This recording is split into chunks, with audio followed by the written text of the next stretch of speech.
പ്രിയമുള്ള എൻ്റെ സുഹൃത്തുക്കളെ, ബ്ലാക്ക് ആൻഡ് വൈറ്റ് വിഷൻ എന്ന ചാനലിലൂടെ ഞാൻ അവതരിപ്പിക്കുന്ന നേര് പറഞ്ഞാൽ എന്ന പങ്ക്തിയിൽ ഒരു പുതിയ വിഷയം നിങ്ങൾക്ക് മുമ്പിൽ അവതരിപ്പിക്കുകയാണ്. പ്രിയപ്പെട്ട എൻ്റെ സുഹൃത്തുക്കൾ, ഈ ചാനൽ സബ്സ്ക്രൈബ് ചെയ്യുകയും എന്നെ പിന്തുണയ്ക്കുകയും ചെയ്യണം എന്ന് വിനയപൂർവ്വം അഭ്യർത്ഥിക്കുകയാണ്. എല്ലാ കാര്യങ്ങളിലും വളരെ മുന്നിൽ ആണ് നമ്മൾ എന്ന് അഭിമാനിക്കുന്നവരാണ് കേരളീയരായ നമ്മളെല്ലാം. വിദ്യാഭ്യാസപരമായും സാംസ്കാരികപരമായും ആരോഗ്യപരമായും ഒക്കെ ഇന്ത്യയിലെ മറ്റു സംസ്ഥാനങ്ങളെ അപേക്ഷിച്ച് നമ്മൾ വളരെ ഉയരത്തിൽ നിൽക്കുന്നവരാണ്. ഇതൊക്കെ ആണെങ്കിലും വിദ്യാസമ്പന്നർ മാത്രം ഉണ്ട് എന്ന് അഭിമാനിക്കുന്ന നമ്മുടെ കേരളത്തിൽ ഓരോ ദിവസവും നമുക്ക് മുന്നിലേക്ക് വരുന്ന വാർത്തകൾ നമ്മളെ സംബന്ധിച്ചിടത്തോളം നാണം കെടുത്തുന്നതും അമ്പരപ്പിക്കുന്നതും ആണ് എന്ന കാര്യത്തിൽ തർക്കമില്ല. കേരളം സാമാന്യ ബുദ്ധിയുള്ള സമൂഹത്തിൻ്റെ അല്ലെങ്കിൽ നന്മയിലൂടെ മുന്നോട്ട് പോകുന്ന സമൂഹത്തിൻ്റെ വരമ്പുകളെല്ലാം ലംഘിച്ചുകൊണ്ട് തെറ്റായ കാര്യങ്ങളും അഴിമതിയും കള്ളവും കൊള്ളയും ഒക്കെ നടത്തുന്നവരുടെ ആസ്ഥാനമായി മാറിയിരിക്കുകയാണ്.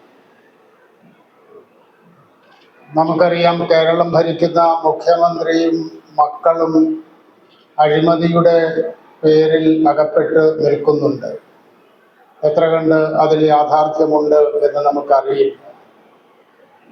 അതുപോലെ തന്നെ ഭരണ നിർവഹണ രംഗത്ത് നീതിയും സത്യവും നടപ്പിലാക്കണം എന്നും അഴിമതി തുടച്ചു നീക്കണം എന്നും ഉത്തരവാദപ്പെട്ട IAS ഉദ്യോഗസ്ഥരിൽ തന്നെ ചിലർ അഴിമതി നടത്തിയതിൻ്റെ പേരിൽ ഇപ്പോൾ ജാമ്യം തേടിക്കൊണ്ട് കോടതികൾ കയറിയിറങ്ങുകയാണ്.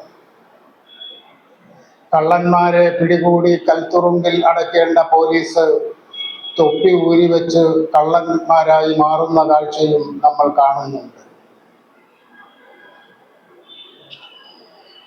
ഇത് മാത്രമല്ല, പലപ്പോഴും നമ്മളെ അതിശയിപ്പിക്കുന്ന ചില കാര്യങ്ങളും നമ്മൾ കേട്ടുകൊണ്ടിരിക്കുകയാണ്.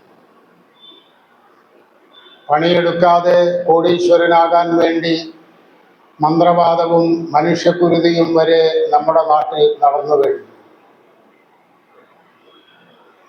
എവിടെയോ ഇരിക്കുന്ന ഫുട്ബോൾ പ്രേമികളുടെ ആവേശമായ മെസ്സി നമ്മുടെ ഇന്ത്യയിലേക്ക് അല്ല കേരളത്തിലേക്ക് വണ്ടി കയറി എന്നും കൊച്ചിയിലോ തിരുവനന്തപുരത്തോ ഇറങ്ങുമെന്നും പറഞ്ഞത് നമ്മുടെ കോഴിക്കോടോ മലപ്പുറത്തോ ഉള്ള ഫുട്ബോൾ പ്രേമികൾ ആയിരുന്നില്ല, കേരളത്തിൻ്റെ കായിക മന്ത്രിയായിരുന്നു. ആ വാർത്തയും ഇപ്പോൾ തെറ്റാണ് എന്ന് പറയപ്പെടുകയാണ്. ഇത്തരം കാര്യങ്ങളിൽ മാത്രമല്ല, മറ്റു നമ്മുടെ മുന്നിലുള്ള പല മേഖലകളിലും ഉത്തരവാദപ്പെട്ട പദവികളിൽ ഇരിക്കുന്നവരെല്ലാം ഇത്തരത്തിൽ വിമർശനങ്ങൾക്ക് വിധേയരാവുകയാണ്. നമ്മുടെ കേരളത്തിൽ പ്രബലമായ ചില മതങ്ങളും സമുദായങ്ങളുമുണ്ട്. കേരളത്തിലെ നായർ സമുദായം സമൂഹത്തിൽ പ്രബലമായ ഒരു വിഭാഗമാണ്. ആ സമുദായത്തെ നയിക്കുന്നത് NSS എന്ന സംഘടനയാണ്. ആ സംഘടനയുടെ തലപ്പത്തിരിക്കുന്ന ആൾ NSSൻ്റെ ഭൂമി വിൽപ്പന നടത്തിയിട്ട് അതിൻ്റെ പണം എവിടെ എന്ന് ചോദിക്കുന്നത് ഈ പറയുന്ന NSS എന്ന സംഘടനയുടെ ഭരണാധികാരികളിൽ ചിലർ തന്നെയാണ്. ഇതുപോലെ തന്നെയാണ് മറ്റൊരു പ്രബല സമുദായമായ ഈഴവ സമുദായത്തിൻ്റെ കഥ. കേരളത്തിലെ ഈഴവരെ നയിക്കുന്നത് വെള്ളാപ്പള്ളി നടേശൻ ആണ്.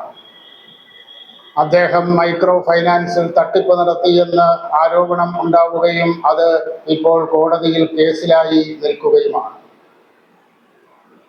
അതുപോലെ തന്നെയാണ് കേരളത്തിലെ ക്രിസ്തീയ വിഭാഗത്തിലെ ഏറ്റവും ശക്തമായ ഒരു സമുദായമായ സീറോ മലബാർ സഭ. ആ സഭയെ നിയന്ത്രിക്കുന്ന പരമാധികാരി കർദിനാൾ ജോർജ് ആലഞ്ചേരി സഭയുടെ വസ്തുവിൽപ്പനയിൽ അഴിമതി നടത്തി എന്ന് ആരോപണമുയരുകയും അത് കോടതിയിൽ കേസാവുകയും ആ കേസിൽ ആലഞ്ചേരി പിതാവ് പ്രതിയായി നിൽക്കുകയും ആണ്. ഇതൊക്കെ നടക്കുമ്പോൾ തന്നെ നമ്മുടെ നാട്ടിൽ മുച്ചീട്ട് കളിക്കാരനെ പോലെയോ കിലുക്കിക്കുത്ത് കളിക്കാരനെ പോലെയോ 1 വെച്ചാൽ 10 കിട്ടുമെന്നും 10 വെച്ചാൽ 100 കിട്ടുമെന്നും പറഞ്ഞുകൊണ്ട് സ്വകാര്യ പണമിടപാടുകാർ കടന്നു വരുന്നു. പാവപ്പെട്ടവരുടെ കോടിക്കണക്കിന് രൂപ കൈക്കലാക്കി ഈ പറയുന്ന ഫൈനാൻസിംഗ് കമ്പനി ഉടമകൾ എവിടെയോ മുങ്ങുന്നു, എവിടെയോ പൊങ്ങുന്നു. ഇപ്പോൾ ഏറ്റവും ഒടുവിൽ നമ്മളെയെല്ലാം നിരാശയിലും ആശങ്കയിലുമാക്കിയ ഒരു വിഷയം ശബരിമലയിലെ വിഷയമാണ്.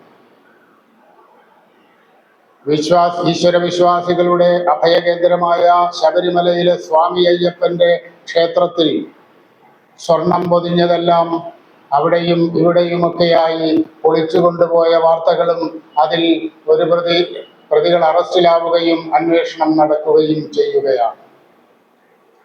ഇതായിരിക്കുന്നു നമ്മുടെ കേരളത്തിലെ ഇപ്പോഴത്തെ സാമൂഹിക അവസ്ഥ.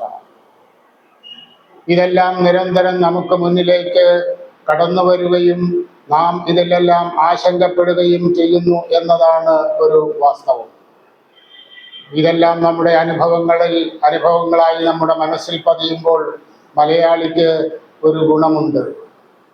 ഇത്തരം തോന്നിവാസങ്ങളും അഴിമതികളും കൊലപാതകങ്ങളും കുറ്റങ്ങളും ഒക്കെ നിരന്തരം ആവർത്തിക്കപ്പെടുമ്പോഴും ആണ്ടിലൊരിക്കൽ മലയാളികൾ നമ്മുടെ മഹാനായ മഹാബലി ചക്രവർത്തിയുടെ കാലം ഓർത്തുകൊണ്ട് പാടി നമ്മൾ ആശ്വസിക്കുന്നു. കള്ളവും ഇല്ല, ചതിയുമില്ല, എള്ളോളം ഇല്ല പൊളിവചനം എന്ന മഹാബലിയുടെ ഭരണകാലത്തെ ആ മലയാള രാജ്യത്തിൻ്റെ കഥ ഓർത്തുകൊണ്ട് നമ്മൾക്ക് ആശ്വസിക്കുകയല്ലാതെ മറ്റു മാർഗമില്ല.